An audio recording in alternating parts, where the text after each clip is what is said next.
Et en fait, c'est assez contre-intuitif parce que, et là je remercie l'Observatoire de l'immigration et de la démographie qui fait un travail remarquable pour compulser et récupérer des données ici ou là. Si on regarde les données, on s'aperçoit que les Algériens, en fait, s'intègrent assez mal par rapport aux autres immigrés. Or, on pourrait se dire, c'est contre-intuitif parce qu'il y a eu tellement de liens entre la France et l'Algérie, les peuples se connaissent tellement, que finalement, les Algériens devraient se sentir un peu comme des poissons dans l'eau en France. Pas du tout.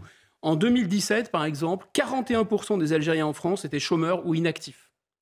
En 2017, 50% des ménages algériens vivaient en HLM.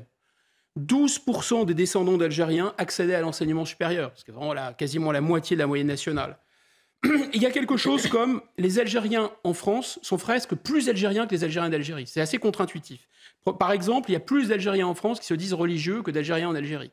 Mais il y a un autre mécanisme étrange, c'est que le taux de fécondité, le nombre d'enfants par femme, en Algérie, des femmes algériennes, c'est 3.